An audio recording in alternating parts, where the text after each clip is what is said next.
The arena was a spectacle of death and glory, blades flashing, shields shattering, and the roar of thousands shaking the very air. To the Roman crowd, it was the ultimate entertainment. But for the men forced to fight, it was only the surface of a much darker world. Beyond the gates of the Colosseum, hidden from the cheering masses, lay the gladiator camp, the ludus. Here, stripped of their freedom, their dignity, and often even their names, men were transformed into living weapons. It was a place ruled not by honor, but by fear, sweat, and blood. Within its walls, you didn't just learn to fight, you learned to survive. And for many, survival came at a terrible cost. Tonight, we step inside that world. A world of brutal training, savage punishments, and unlikely brotherhoods forged in chains. This is the story Rome never wanted you to see. The real life of a gladiator when the crowd stopped cheering and the sand was washed clean of blood. No gladiator arrived at the ludus as a free man. They came in chains, dragged from every corner of the Roman Empire. Gauls, Thracians, Greeks, Numidians. Men who once carried swords for their homelands now stumbled barefoot through the gates of their new prison. Some were captured soldiers, defeated in battle and condemned to fight for Rome's amusement. Others were slaves sold at auction, their bodies inspected like livestock before being purchased by the lanista, the master of the camp. And then there were the damned, criminals sentenced to the arena as a living execution. The moment they entered, their old lives ended. Their clothes were stripped away, replaced with coarse tunics. Their hair was cut short, and in some cases, their skin was branded with the mark of their new owner. Even their names could be taken, replaced with nicknames meant to mock or dehumanize them. The camp itself was a fortress of fear. Towering stone walls lined with iron spikes loomed over the yard. Massive gates slammed shut like a tomb. Guards armed with spears patrolled ceaselessly, their eyes as sharp as their weapons. Inside, the clang of iron chains and the barked orders of trainers filled the air. The message was clear: there was no escape. The first days in the ludus were the worst. New recruits were inspected, their strength tested like animals at market. The lanista himself often oversaw the process, his gaze cold and calculating, measuring each man not as a human, but as an investment. Those who looked weak were beaten, humiliated, and given the harshest drills until they either hardened or broke entirely. Training began at dawn. There was no gentle introduction. From the first morning, the recruits were driven into the yard, where wooden swords, heavier than the real thing, were thrust into their hands. They were ordered to swing until their muscles screamed and their palms blistered. When they dropped their weapons, they were struck by the trainers' whips. Meals were nothing but fuel. Barley gruel, stale bread, and beans were shoveled into them. Not for pleasure, but because a starving man couldn't fight. Some vomited from exhaustion, only to be forced to continue training. And if one collapsed entirely, he was dragged away and replaced without ceremony. At night, there was no rest. Sleep was a privilege stolen between the pain in their bones and the fear of what the next day would bring. In those first days, many prayed for death. The ludus was built on relentless repetition. From sunrise to sunset, the gladiators' lives were consumed by drills. They swung their swords until their arms shook. They wrestled in the dirt until their skin was scraped raw. They carried heavy stones across the yard until their legs nearly gave out. Weapons training was brutal and varied.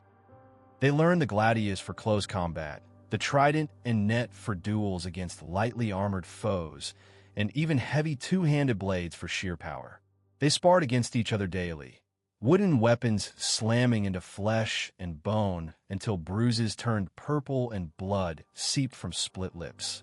And then there was the infamous bone drink, a mixture of vinegar and ground bone ash. It was forced on every gladiator. Trainers believed it hardened their bones, preparing them for the brutal collisions of the arena. Whether it worked or not didn't matter. They drank it because refusing was not an option. By the time the sun dipped behind the walls, every man was drenched in sweat and blood. But the worst part wasn't the exhaustion. It was knowing that tomorrow, they'd do it all again. Despite the cruelty of the ludus, bonds began to form. Around the fires at night, men spoke in low voices, trading fragments of their past, families they would never see again, villages burned, dreams that felt like fading ghosts. In those quiet hours, they weren't slaves. They were brothers. But in the ludus, brotherhood was dangerous. Rivalries festered. The lanista encouraged competition, pairing fighters against each other in savage, sparring matches designed to weed out the weak. One day you might laugh with a man over a stolen cup of wine. The next, you'd be ordered to fight him until one of you couldn't stand. Betrayal was common. Some promised escape only to inform the guards in exchange for better treatment. Others turned on their closest allies for a chance at the lanista's favor. And yet, for every act of treachery, there were moments of loyalty, fighters standing back to back against the world, knowing that in the arena, trust might be the only thing keeping them alive. The ludus ruled with fear. Disobedience wasn't tolerated. The punishments were brutal enough to crush hope before it could even form. If a man tried to escape, the consequences were legendary. When caught, he was dragged back into the camp, beaten until his face was unrecognizable, and whipped until he bled. But the real horror came afterward, the crucifixion. The failed escapee was nailed to a cross just outside the gates, his body left to rot as a reminder to every man inside that there was no escape from the ludus. Even minor offenses carried painful consequences. Skipping drills meant a public flogging. Talking back to a trainer earned days without food.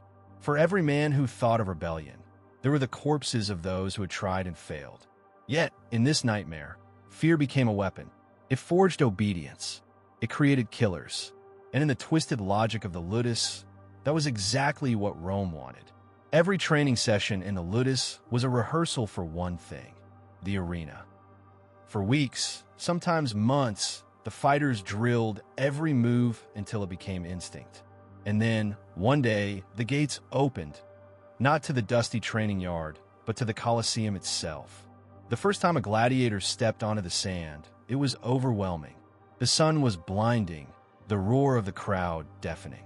Tens of thousands of Romans leaned forward in their seats, eager for blood. The stench of sweat, iron, and fear filled the air. The lanista stood nearby, arms crossed, his face carved from stone.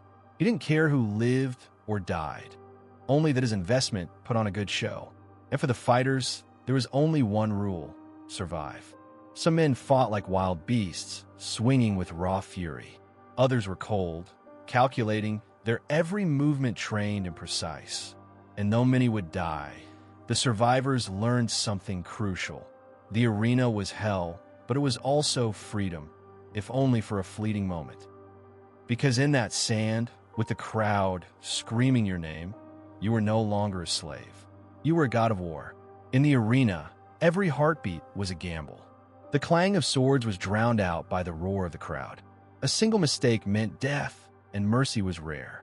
Fights weren't just survival, they were theater. Gladiators learned to play to the audience, to make every swing of the sword dramatic, every dodge a brush with death. A skilled fighter could turn a brutal duel into a performance, winning the crowd's favor. And in Rome, the crowd was power. If they loved you, they might chant for mercy when you were down. If they didn't, you would be left to bleed in the sand.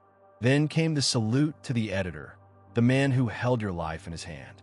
One gesture of his thumb could mean freedom or execution.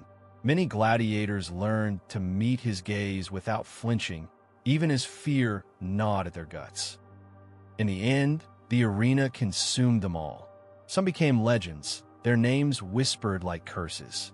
Others died nameless, their blood soaking into the sand, feeding the empire's hunger for spectacle. Despite the violence, there were rare moments when the walls of the ludus seemed to soften. Around the fires at night, laughter sometimes cut through the darkness. Gladiators told stories of home, shared stolen wine, and joked about trainers when they were out of earshot. There were friendships that ran deeper than blood. Fighters who would risk punishment to shield a wounded comrade. Veterans who quietly taught rookies tricks that might keep them alive a little longer. Some even carved small charms from bone or wood, talismans they swore would bring them luck in the arena. And sometimes there were glimpses of hope. A man who survived enough fights might earn his freedom. The Romans called it the rudis, the wooden sword that meant a gladiator was free. It didn't happen often, but in the dead of night, fighters whispered about it, as if speaking the word too loudly would make it vanish. These slivers of humanity didn't erase the cruelty of the ludus, but they were enough to keep men from breaking completely. In a world of chains and blood, hope, no matter how small, was the sharpest weapon of all. Not every man in the ludus accepted his fate. Some fought back, quietly at first, a stolen weapon hidden in the barracks, a whispered plan of escape, a map scratched into the dirt when no one was looking. But Rome was merciless to rebels. When an escape was discovered, the punishment was worse than death. The guilty were paraded in front of the camp and broken one by one. Their screams echoed through the walls as a reminder. No one defied the empire and lived. Yet, there were legends of those who tried and nearly succeeded. One story told of a Thracian fighter who strangled a guard with his own chain and made it as far as the outer wall before he was caught. He didn't live long enough to see freedom, but his name became a whispered curse against Rome's cruelty. Defiance came at a cost, but it left an imprint. For every gladiator who dreamed of escape, those failed rebellions were sparks in the darkness, proof that even in chains, men still dared to hope. For most gladiators, there was no happy ending. The ludus consumed them, body and soul. They fought, they bled, and they died in service to an empire that saw them as nothing more than entertainment. But their legacy lived on. Even now, centuries later, their names are etched into history. Men who were once slaves became symbols of defiance, skill, and unyielding strength. And though the Romans called them beasts, the truth was far different. They were survivors. Every drop of blood spilled in the arena told a story. Stories of pain, of courage, of brotherhood forged in fire. Stories Rome never wanted the world to remember, but they endure. When the crowds left and the sands of the arena were silent, the ghosts of the ludus remained. They whisper to us even now, not as victims, but as men who faced the impossible and fought anyway. This was life beyond the arena. This was the true world of the gladiators. And it was far more horrific and far more human than Rome ever wanted you to see.